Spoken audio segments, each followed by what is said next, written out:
செய்ய போகிறோம். அதுக்கு வந்து தேவையான ஐட்டம் வந்து எண்ணெய். இப்போ எண்ணெய் ஊற்றுறோம். எண்ணெய் வந்து 4 டேபிள் ஸ்பூனு. அதுக்கப்புறம் பட்டை, கிராம்பு, ஏலக்காய் போடணும். அதுக்கு முன்னாடி கடுகு போடணும். கடுகு தேவையான கடுகு உண்ட பருப்பு. இப்போ கடுகு வந்து நல்லா வெடிச்சு வந்துடுச்சு. இப்போ வந்து நம்ம பட்டை, கிராம்பு, ஏலக்காய் போட போகிறோம். பாருங்க, பட்டை, கிராம்பு, ஏலக்காய், சோம்பு அந்த பாக்கெட் ஒரு பாக்கெட்டில் வரும், எல்லாமே வரும், சேர்த்து அப்படியே நம்ம போட்டுக்கலாம்.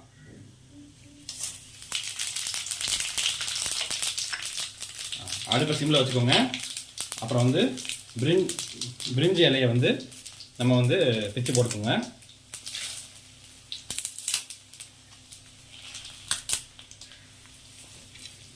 நல்லா வதக்குங்க. இப்போ சிம்மில் இருக்குது, அதனால் ஒன்றும் பிரச்சனை இல்லை. நல்லா வதக்குங்க. அதுக்கடுத்து கருவேப்பிலை போடுங்க.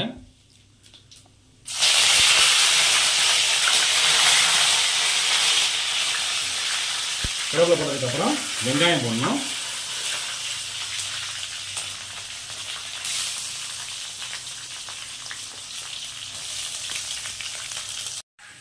இப்போ வெங்காயம் நல்லா வதங்கினதுக்கப்புறம் ஒரு டேபிள் ஸ்பூனுக்கு ஒரு 1/4 டேபிள் ஸ்பூன் அளவு உப்பு போட்டுக்குவோம்.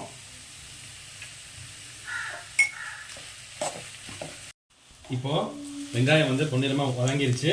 இப்போ இதில் வந்து நம்ம குடமிளகாய் சேர்த்துக்கிறோம். இந்த அளவு சேர்த்துக்கிறோம்.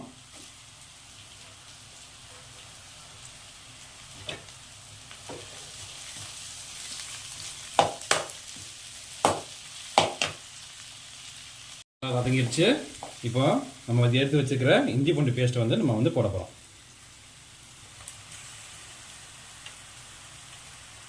இதையும் நல்லா வதக்கிடுங்க. ஏன்னா இஞ்சி பூண்டு பேஸ்ட் நல்லா வதங்கினா தான் உங்களுக்கு நல்லா ஸ்மெல் வரும். நம்ம எடுத்துக்கிறோம். இந்த அளவு சும்மா கொஞ்சம் எடுத்துக்கிறோம், அது போட்டுக்கிறோம். அப்புறம் கரம் மசாலா ஒரு டீஸ்பூன் இந்த அளவுக்கு எடுத்துக்கிறோம்.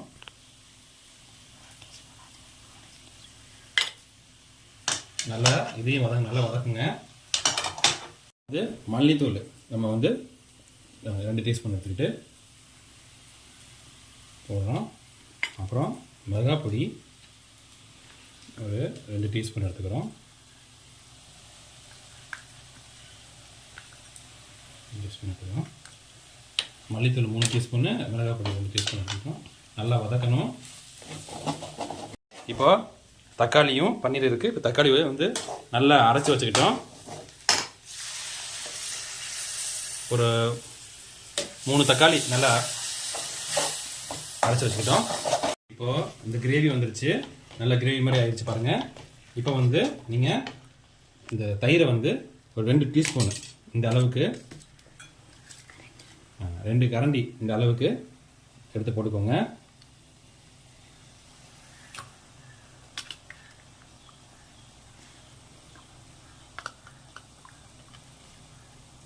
ஒரு 2 கரண்டி போட்டுக்கோங்க, அப்போ தான் கரெக்டாக இருக்கும்.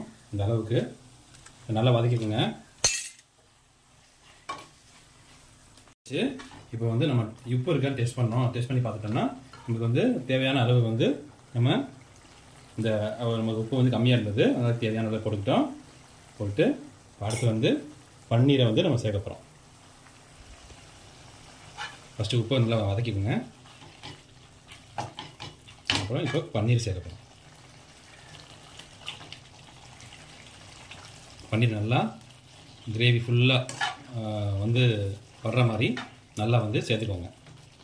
அப்போ தான் வந்து பன்னீர் வந்து அந்த கிரேவி ஒட்டும்.